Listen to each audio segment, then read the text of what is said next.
subsídios. Lições Bíblicas Adultos.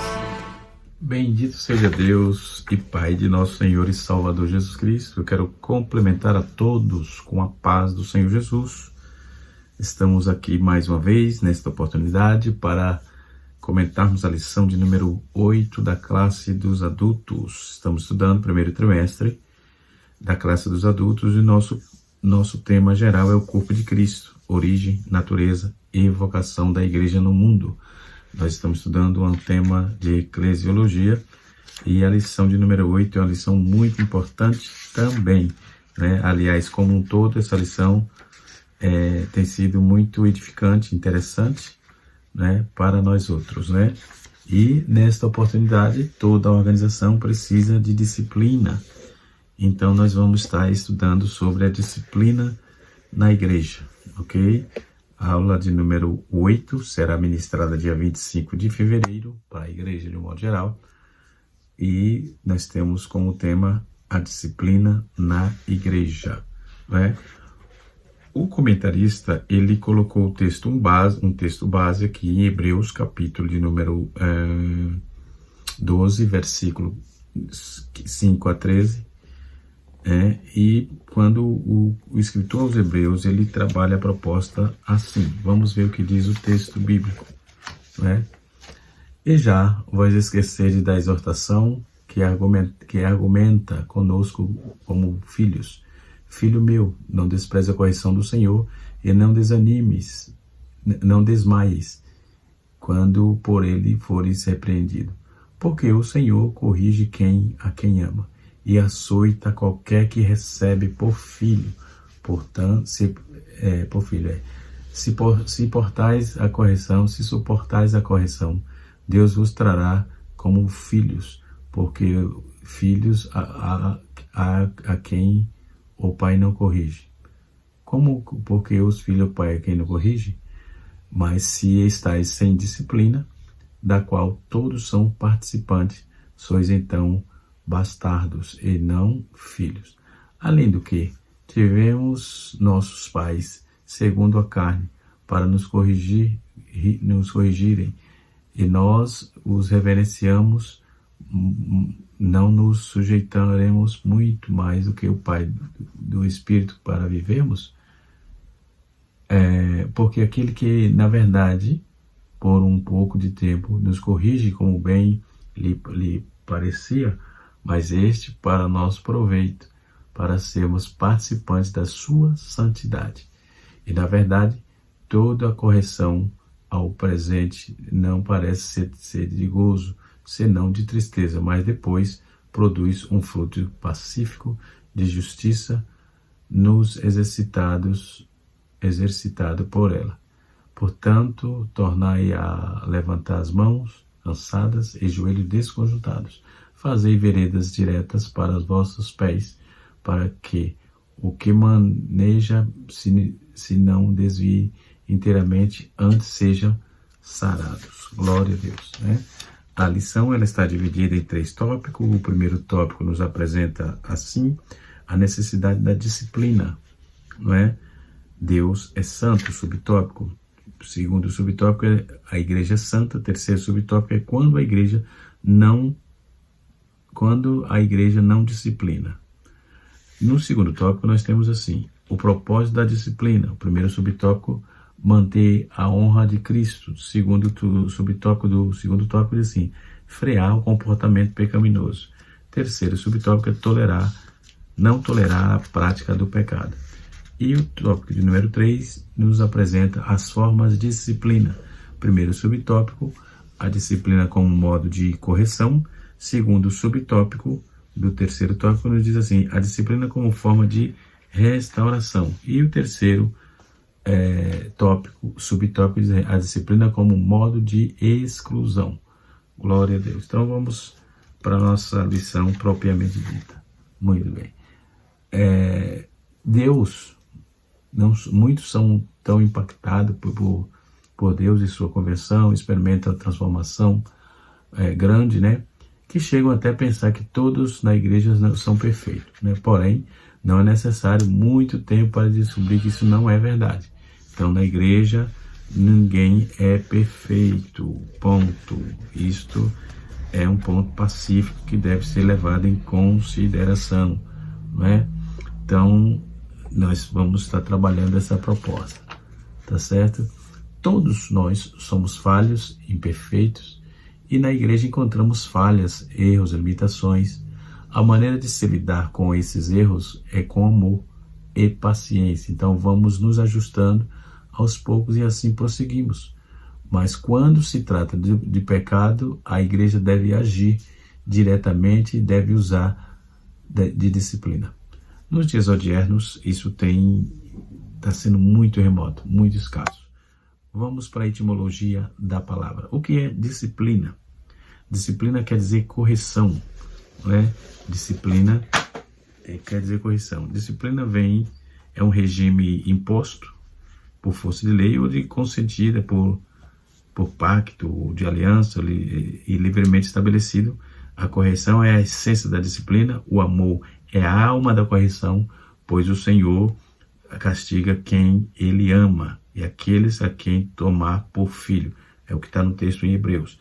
Na Bíblia, nas Sagradas Escrituras, a disciplina é uma das prerrogativas de Deus para lançar a mão para preservar os termos da aliança. Ele firmou primeiramente com os filhos de Israel e mais tarde os que vieram a receber a Cristo, certo? Então, para que serve a disciplina? A disciplina é para que a disciplina vingue nos seus objetivos, para que surta de efeito, né? Os judeus contavam aí com os 10 mandamentos, o decálogo, né?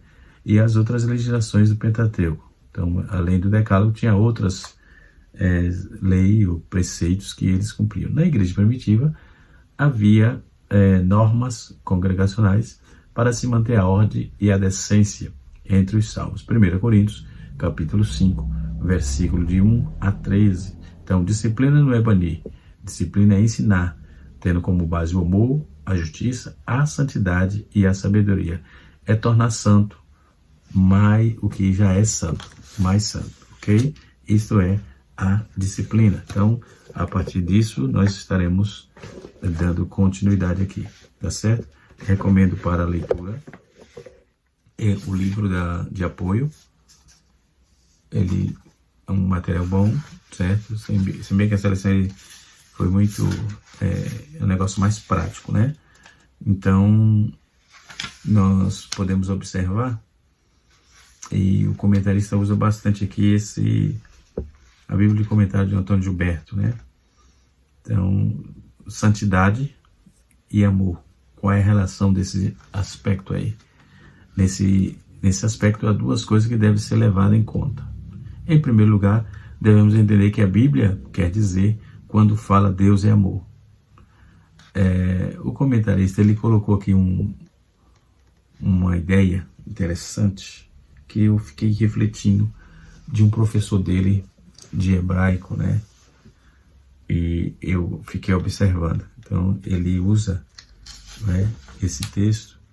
O professor gramático Genival Costa e Silva, que era professor de grego dele, diz assim, dizer que Deus é amor é afirmar que Deus é um ser abstrato, portanto, não possuidor de vida própria, dependente de outro ser, já que o substantivo abstrato, amor, não tem vida própria, depende de outro ser para existir. Então, analisando a oração, Deus é amor, no aspecto sintático, teremos outros conceitos de Deus. Vejamos, Deus é sujeito da oração, predicado e nominal é amor. O predicado e o nominal é amor. Então, o predicativo do sujeito amor, que vem ser aí predicativo ou sujeito? Eis a pergunta. A palavra que exprime na qualidade o estado do sujeito. Por conseguinte, Deus é uma pessoa divina que tem a existência independente de atributo moral, o amor. Na exegese de um texto literário, por exemplo, seja ele bíblico ou não, para que venhamos aí entender, temos que passá-lo pela linguagem literal, chamada denotativa na leitura. No caso, a arte de expressar o belo. É errado dizer que Deus é amor? Eis a pergunta, é errado dizer que Deus é amor? Não, já que se trata de uma linguagem figurada chamada na literatura conotativa. Então, a Bíblia é uma obra literária, então, e esta é predominantemente figurada, mas para entendê-la, como já se dizem, precisamos passar pela linguagem denotativa, isto é, não figurada, certo? Em outras palavras, amor não é um Deus, em nome de quem todo sentimento deve ser avaliado. O problema dessa cultura é que criaram um Deus que atende pelo amor, pelo nome de amor, em nome de tudo, de quem tudo é permitido, né? Então, esse Deus não existe, ponto. Nesse aspecto, o lema torna-se, se há amor, não há, então vai em frente. Se há amor, então vai em frente. Alguém que diz assim, né?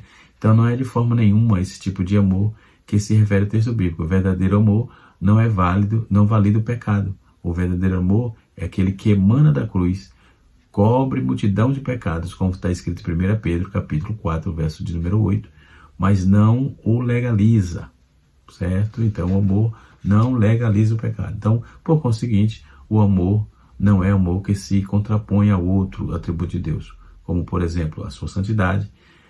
Quando alguém invoca o amor para validar um comportamento denotativo, notadamente pecaminoso, ou melhor, mostra que desconhece os fundamentos básicos da teologia cristã. Deus é amor, mas também é santo. Deus é amor, mas é também justiça. Não existe amor de Deus que não seja atrelado à justiça. Ponto. Sine qua non. Né? Mas também é justo. Ele é justo e assim por diante. Desta forma, como o amor, a santidade também é um atributo de Deus, um não existe sem o outro. Ou seja, a santidade não existe sem o amor. Em Deus é assim. Então, o amor de Deus exige o perdão, contudo, a sua santidade exige que ele seja honrado. Santificado seja o teu nome. Mateus, capítulo número 6, versículo 9. Né? O mesmo princípio é exigido no caso de disciplina na igreja. Não se trata de falta de amor ou de empatia, mas sim de se a santidade de Deus está sendo respeitada ou não. Um pastor, por exemplo, pode ser empático com qualquer que pecou numa demonstração de misericórdia.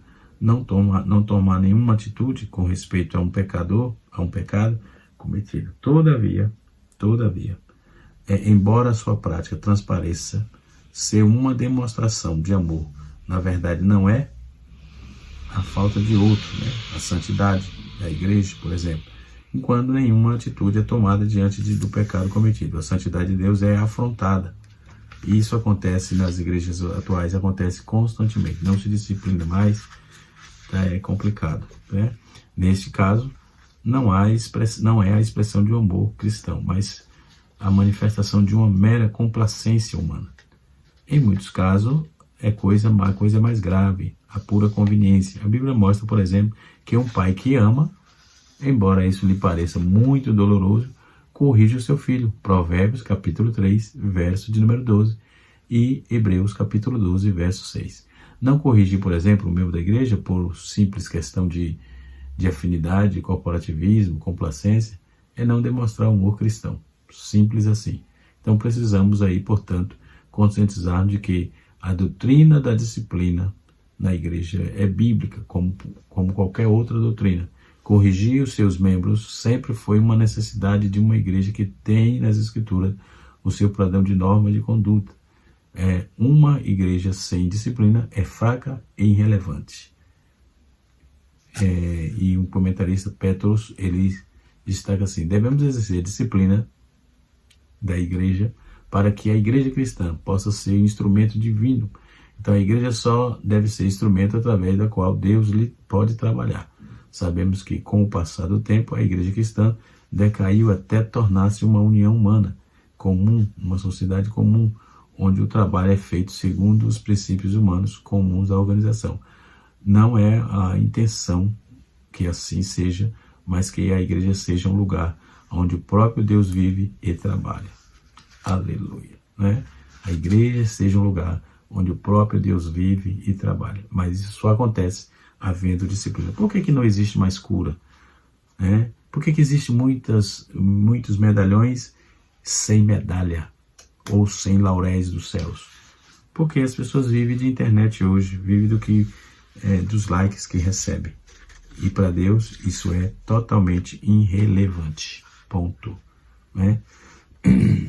O fermento, o pecado é o fermento que levanta toda a massa. Não há disciplina. Não há disciplina, o pecado prolifera com rapidez. Então, não havendo disciplina, o pecado se corrompe. Conforme já disse aí que Levi Petros já trouxe aqui. Dentro do conceito da nossa revista, nós vamos aprender que na igreja encontramos todo tipo de gente. Aqueles que querem levar Deus a sério, os que não. A igreja, o Senhor Jesus diz que quando a rede é lançada no mar, recolhe todo tipo de peixes bons e ruins. Mateus 13, versos 47 e 48. Nesta ocasião, Jesus também ilustrou isto de outra forma. Ele falou acerca do joio e do trigo, para mostrar que na igreja, todos os tipos de gente, tem todos os tipos de gente. Então o Senhor nos preveniu que haveria escândalos desse meio, deixando claro que por quem os escândalos, daquele por quem os escândalos vierem, serão julgados, mas que inevitavelmente que isso ocorra, é inevitável. Quando o evangelho é proclamado, a pessoa convidada a ir a Deus, como está, mas depois tem que passar a pertencer à igreja do Senhor e terá que ajustar na sã doutrina. Então todos nós somos falhos, como diz as Escrituras. E se dissermos que não temos pecado nenhum, enganamos a nós mesmos. Então, não há verdade em nós se enganarmos a nós mesmos. 1 João, capítulo 1, verso de número 4. Portanto, irmãos, não há qualquer pecado, não é qualquer pecado que nos fará sermos disciplinados, senão viveremos só de disciplina. Quando pecamos, devemos nos arrepender e confessar o nosso pecado, seremos perdoados. A disciplina é para tratar quem peca e não quer se arrepender, insistindo em viver no pecado. Primeiro, nós somos um corpo, não podemos perder de vista que ninguém vive espiritualmente isolado. Somos membros de uns dos outros, constituídos em um só corpo. Quando alguém passa a viver em pecado, fere não só a si mesmo, mas também o corpo de Cristo. Por isso que tem que haver disciplina. No Antigo Testamento, nos revela que o pecado em um só homem, no caso de Acã, é apontado aqui, em Juízes capítulo 7, verso 11 a 26, ele prejudicou todo Israel, como foi necessário para que ele fosse julgado. No Novo Testamento, enfatiza também a ideia do corpo, quando Jesus envia uma mensagem a cada uma das 7 igrejas, Apocalipse 2 e 3, ele se trata de como um todo, tanto ao falar de suas virtudes, como também em seus erros. Nós temos aí um mínimo de 4 níveis de disciplina. Eu quero falar sobre esses 4 níveis de disciplina. Jesus foi o primeiro que falou de disciplina no Novo Testamento. Ora, se o teu irmão pecar contra ti, vai, arrepende-te, repreende-o entre ti e ele só. Se te ouvir, ganhaste teu irmão, mas se não ouvir, leva contigo 1 ou 2, para que pela boca de 2 ou 3 testemunha, toda palavra seja confirmada. E se não ouvir, diz-o à igreja. Se também não ouvir, a igreja considere gentil e publicano. No caso, essa questão aqui seria a exclusão. Se não ouvir, considere como gentil e publicano. Então, esses 4 níveis de disciplina, quando vamos ver isso, em Mateus capítulo 18, versos 15 a 17, nós vemos aí os níveis distintos de disciplina. Por exemplo, a repreensão pessoal, nós temos aí a repreensão com testemunha e a repreensão pública e depois a exclusão. São 4 tentativas, 3 tentativas propriamente dita para inserir essa pessoa na comunhão, ok? Mas não havendo conciliação, não havendo interesse, aí tem que ir para a exclusão. Como diz o texto, tem que, se não ouvir a igreja, consideram como gentil e publicano, ok? Não praticamos a disciplina quando a pessoa se arrepende, mas sim quando ela se recusa a se arrepender. E nesse caso, dentro de uma prerrogativa, como dentro de uma progressividade, aliás, com a repreensão pessoal, primeiro, em testemunhos, em segundo, e diante da igreja, em terceiro. Então, só então existe a exclusão em quarto lugar. Isso ficou muito claro, né? Nós temos a repreensão pessoal, vários textos bíblicos falam sobre essa necessidade, né? E não são necessariamente ligadas ao presbitério, pois o corpo de Cristo ministrado uns aos outros, né? Nesse nível de enquadrarem líderes e todos que exercem cuidado sobre outra pessoa no corpo, no caso. Alguns deles exortamos também, irmãos, que admoesteis insubmisso, 1 Tessalonicenses 5,14, não deixando de congregar como é o costume de alguns, antes façamos demonstração, tanto mais vedes, quanto aquele dia se aproxima. Hebreus 10, verso de número 25. Não é? Na lição aqui nós temos essas questões, como já estou tratando, né, da santidade de Deus, que também já falei, e que a igreja também é santa. Sede santo, porque eu sou santo em toda a vossa maneira de viver. Ou formar o seu povo, tanto na antiga aliança, no Antigo Testamento, como na nova aliança. O desejo do Senhor é que ele fosse um povo separado. Na verdade, a palavra hagios, trazida como santo, ela possui um sentido de separado ou consagrado. Quando a igreja não há disciplina, se o corpo de Cristo se santo, não é? Então tem que haver ordem e decência, disciplina, no caso, né? Tem que haver esses cuidados. Não tem muito o que fazer. É Deus que exige isso, né? A repreensão pública, ao dizer que se levasse a repreensão para o terceiro nível, no caso, a igreja, a repreensão com testemunha, além de dar instrução, a instrução do Senhor Jesus, não encontramos texto que fale com clareza sobre esse nível de disciplina, mas ela é muito eficaz para tirar a situação do aspecto pessoal e colocá-lo num patamar de formalidade. Então, essas pessoas escolhidas para acompanharem a repreensão forem pacificadoras, serão de grande proveito para promover o arrependimento. Nós chamamos de comissão, né? Quando manda-se uma comissão para resolver alguma coisa pertinente, né? Em caso de resistência da pessoa que está sendo repreendida, ela deve ser avisada que, assim como o segundo nível de repreensão não foi aceito, será necessário terceiro em um culto público e assim permanecer ainda inflexível. Aí chegará o quarto nível, que é a exclusão. A repreensão pública, ao dizer que levasse a repreensão ao terceiro nível, Jesus não se referia a tratar da questão da igreja, ou seja, no templo, ou que líder da igreja, tal, como gostaria aí de Paulo, que falou assim sobre esses princípios, ao escrever para o seu discípulo Timóteo: quanto aos que vivem no pecado, repreende-o na presença de todos, para que os demais também temam, né?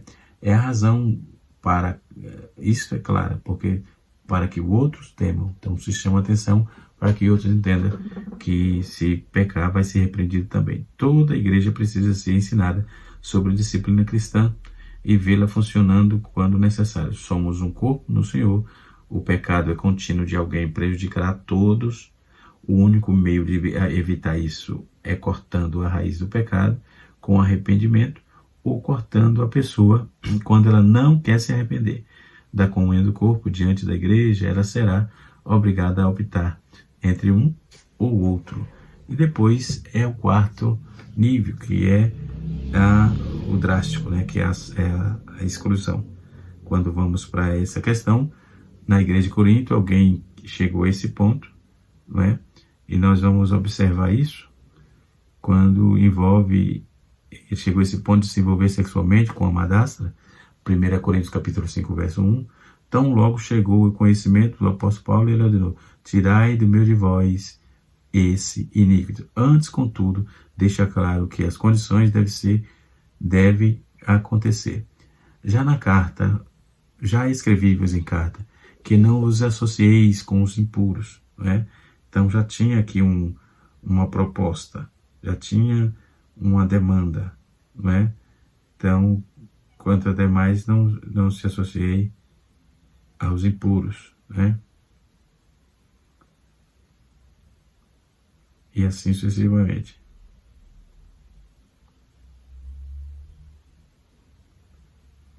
Aí o que ocorre? O texto diz assim, já em carta vos escrevi para que não os associem aos impuros. Refiro-me com isto, não propriamente aos impuros desse mundo, né? E assim sucessivamente. Aí o texto é claro. O texto diz assim, vamos lá. Já em casa vos escrevi para que não roubasse os avarentos e tal. O idólatra, pois nesse caso tereis que sair do mundo, mas agora vos escrevo que não vos associei com alguém que, dizendo-se irmão, for impuro.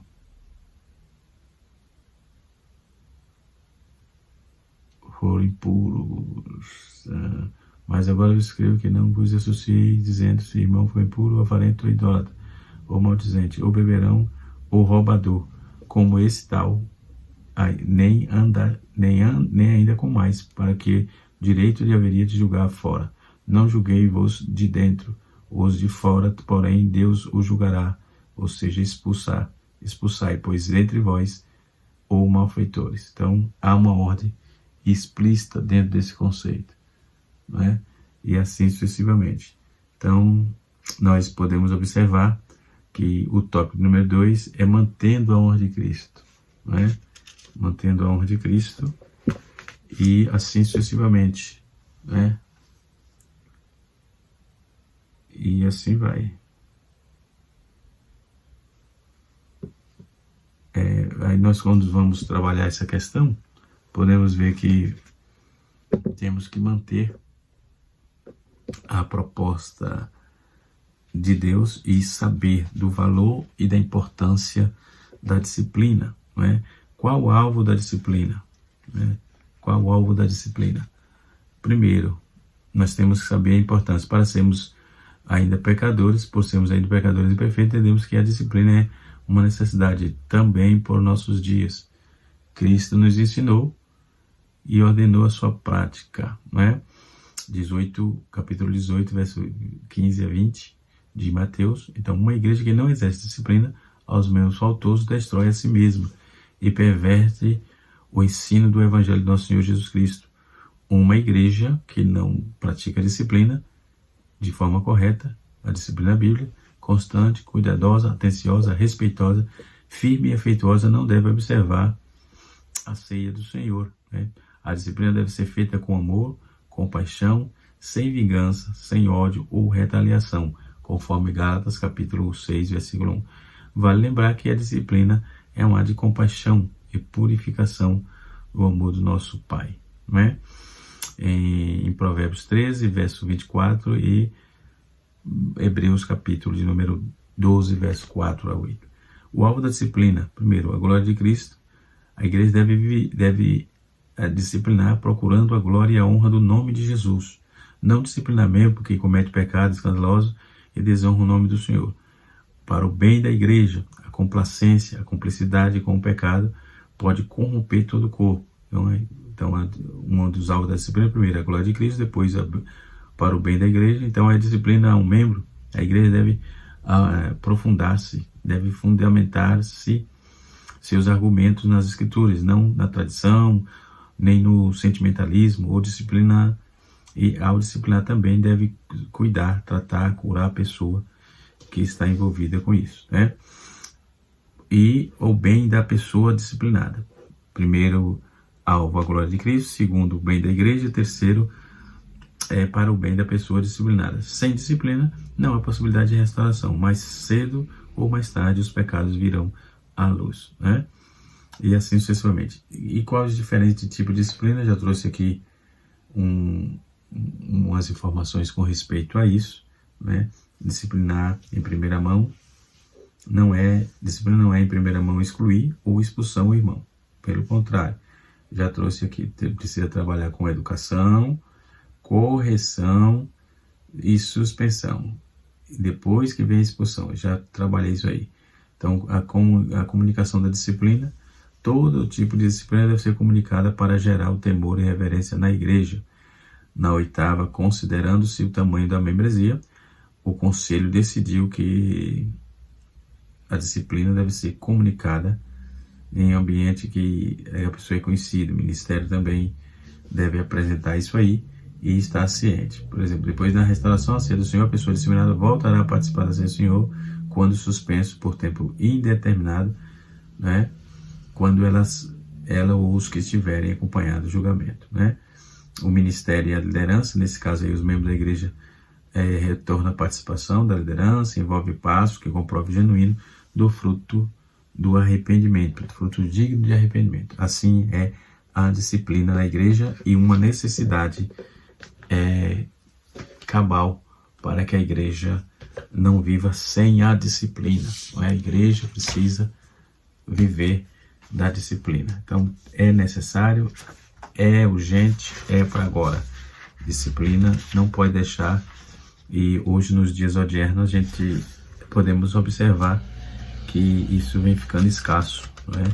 As pessoas, dependendo da classe que ela pertence, dividiram-se por classe. Então, dependendo da classe, entendeu? Ela vai empurrando lá com a barriga, agradando a todos, menos a Deus. Que Deus tenha misericórdia da igreja, que Deus nos guarde, no nome precioso de Jesus. Canal Rascunho da EBD, ensinando para transformar vidas.